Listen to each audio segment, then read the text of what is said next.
चलाया भारत ने, ट्रंप थरथरा गए। अमेरिकी अखबार का ऑपरेशन सिंदूर पर सनसनीखेज खुलासा। ब्रह्मोस को एटमी वेपन से लैस करने का भी डर। ब्रह्मोस को क्या न्यूक्लियर वॉरहेड के साथ लैस कर दिया होगा भारत ने? यह डर अमेरिका को सता रहा था। युद्ध बढ़ा तो भारत की तरफ से एटमी अटैक का डर था और इसीलिए ट्रंप ने कई बार यह बात कहा था कि ये युद्ध बहुत खतरनाक मोड़ पर पहुंच रहा था और मुझे लगा कि इंटरवीन करना पड़ेगा। अब इंटरवीन उनका किसने माना?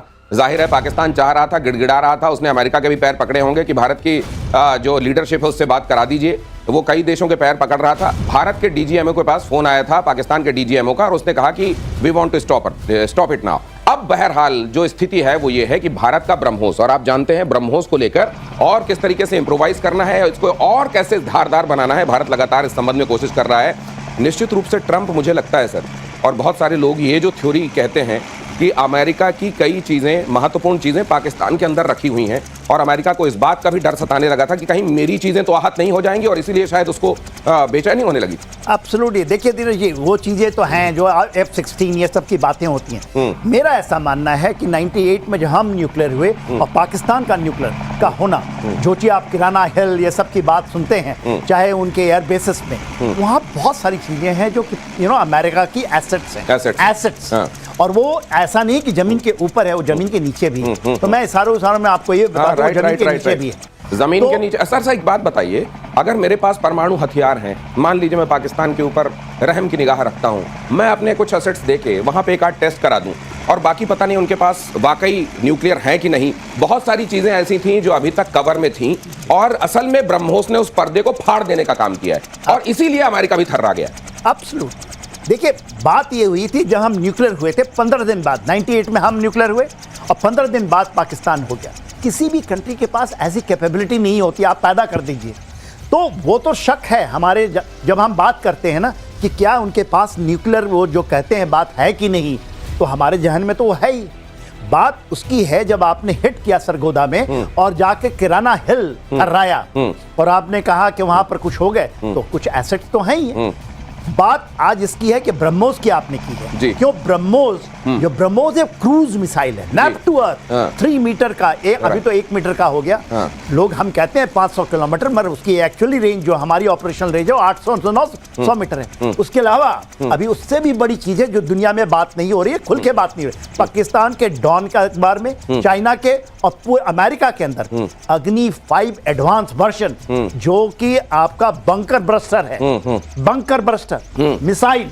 कोई B-2 बॉम्बर नहीं ले जाना पड़ेगा, आपको कोई बॉम्बर नहीं ले जाना पड़ेगा, आपका कोई फाइटर जेट वहां नहीं जाएगा, बॉम्बर नहीं जाएगा। आप यहीं से बटन दबाएंगे और उस तरफ जाकर वो जो बंकर जहां जमीन के नीचे कई फुट की गहराई में कुछ छिपाया गया है, जिसकी तरफ इशारा किया जा रहा था कि अमेरिका का एसेट गहराई में भी हो सकता है, उस एसेट के पसीने इसलिए भी छूट रहे हैं। सर लेकिन ये जो आपने ये जो चेंजेस नोट किए हैं, आप तो कब से देख रहे हैं, आपका तजुर्बा इस जगह तक, इस फील्ड में है, ये आपने पिछले 5-6 साल, क्या आप डिफाइनिंग मानेंगे भारत के हिसाब से रक्षा क्षेत्र में? Total defining. देखिए 2016 में लाल किले के समय मैं कहीं कवर कर रहा था और मैं बैठा था वहां। जब मैंने वहां सीडीएस की बात सुनी, प्रधानमंत्री ने एक चीज बोला था कि सीडीएस, क्योंकि सीडीएस की प्रकल्पना, इंटीग्रेशन कमांड की कल्पना, ये कारगिल वॉर के बाद हो गया था। राइट। और जो आपकी कमिटीज बनी थी उसका एक मैं भी सदस्य रहा था। हम इसके पक्षधर थे।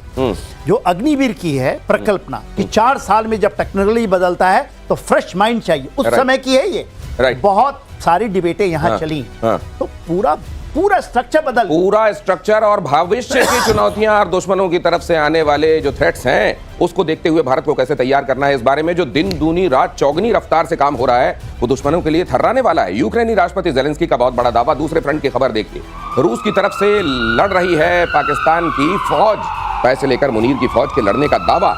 क्रूर युद्ध में चीन, उज्बेकिस्तान भी रूस के साथ हैं। चीन, उज्बेकिस्तान, पाकिस्तान रूस की तरफ से लड़ रहे हैं, ऐसी बात, ऐसा दावा किया जा रहा है। ज़ेलेंस्की ने, यूक्रेन के राष्ट्रपति ने यह दावा किया है कि उधर से, अब ये जरा ज़ेलेंस्की ये भी बता दें, ज़ेलेंस्की जरा ये भी बता दें कि उनकी तरफ से कौन कौन लड़ रहा है। ये तो जग जाहिर है, ज़ेलेंस्की की तरफ से तो 32 नेशंस के, और ये नहीं, जो मिशनरी फोर्सेस हैं, जिसके अंदर में कोलंबिया का नाम भी अभी आना शुरू हो गया, जो कि एक्चुअली आपके लुहांस, डोनेस्क में कर रहे हैं। मगर जब वो कहते हैं कि नो ये मिशनरीज हो सकते हैं चाइनीज, ये मैं नहीं मानता, क्योंकि भारत से भी कुछ लोग गए थे आपको प्रजोगन की फोर्सेस ज्वाइन करने के लिए, बात उसकी नहीं है। रशिया ने यदि नॉर्थ कोरियन को यूज किया है तो 12,000 आए हैं, वो उसने खुल के बताया है। तो रशिया ऐसा देश है, ऐसा मैं मानता हूं, क्योंकि उनके साथ मैं बहुत ऑपरेट किया हूं, वहां पर वो उन चीजों को छिपा के करने वाला नहीं। ठीक है। जब आपने देखा होगा प्रोजेगन को उन्होंने यूज किया था, जब उसकी फोर्सेस हैं तो उसने जो सोलेडार में यूज किया था, बाखमुत में यूज खुलेआम किया था, पूरे दुनिया के सामने हर्रा गई। तो ये जलन सर, लेकिन मेरे को ये एक चीज समझ में, ये जरा बताइए, पाकिस्तान को लेकर रशिया किस तरीके से देखता है? क्या वाकई वो उसका जो चरित्र रहा है, रशिया क्या इस समय वाकई उन लोगों को अपनी तरफ से लड़ने के लिए जमीन पर बुला सकता है? देखिए, जब ये लड़ाई शुरू हुई थी 2022 में, आपको याद होगा इमरान खान साहब जिस दिन लड़ाई छिड़ी थी वो रशिया पहुंच गए। तो ऐसी खबरें भी आ रही हैं, वो चिंता का भी कभी कभी भारत का विषय बन जाता है, क्योंकि उनकी थोड़ी डील तो हुई है, रशिया के साथ पाकिस्तान की डील है। अच्छा। और चाइना के सह पे हुई, चाइना के सह पे हुई है। वो उनसे तेल भी लेना चाहते हैं, वो भी शायद आ रहा है। तो सर ये बताइए, ये खबर अगर अमेरिका को पता चलेगी और अमेरिका वहां से तेल निकाल रहा है, तो पाकिस्तान का तेल नहीं निकाल देगा ये खबर सुनने के बाद?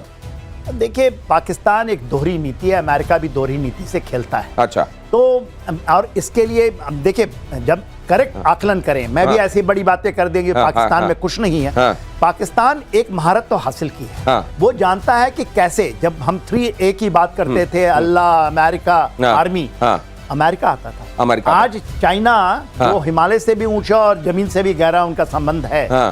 How you are managing the top people, आप वहां के हुक्मरानों से सीखिए, क्योंकि they are ready to give everything. Sir, मुझे भारत के एक बड़े शायर का शेर याद आ रहा है कि उसी का दौर है जो इस जमाने में इधर का लगता रहे और उधर का हो जाए। ये वाला ये जो गुर है, ये वाकई पाकिस्तान का, इसमें कोई सानी नहीं है, और जिसका कोई अपना कंडक्ट नहीं है, जिसकी अपनी कोई रीढ़ नहीं है, जो लिजा है और जिसमें कहीं पर कोई स्टैंड नहीं है, जिसका, वो जाहिर है इधर भी खेल सकता है, उधर भी खेल सकता है। इसके नुकसान भी होते हैं जो वो झेलता है, लेकिन इसका रोना वो दुनिया के सामने रोता नहीं है। चाइना के साथ भी निभाते रहना, चाइना के कहने पर रशिया की तरफ से लड़ने के लिए पहुंच जाना, इधर अमेरिका को कहना आओ तेल ले लो, तुम बताओ ईरान को, ईरान पर मिसाइल मारनी है, आओ मेरे एयर स्पेस का इस्तेमाल कर लो। हिमाचल पीके श्रीवास्तव यहाँ पहुंच रहे हैं। सर, बहुत स्वागत है, जल्दी से आइए। ये तो नहीं कहूंगा, बहुत देर कर दी, मेहरबान आते। लेकिन सर, ये पाकिस्तान ऐसा कैसे खेल ले रहा है? अमेरिका के शह पर ज़ेलेंस्की लड़ रहे हैं, लेकिन उधर रशिया के साथ जाकर कह रहे हैं कि इसके सोल्जर्स जा रहे हैं और लड़ाई लड़ रहे हैं। अब बताओ दिनेश, इतने सालों से और इतने महीनों से और आपके शो में कितनी बार हम लोगों ने कहा, ये जो लाहौरी चूरन है ना, जिसको आप खिला दीजिए वो मस्त हो जाता है। उधर भी खिला, इधर, लेकिन एक बात बता दें आपको, ज्यादा चलने वाला नहीं।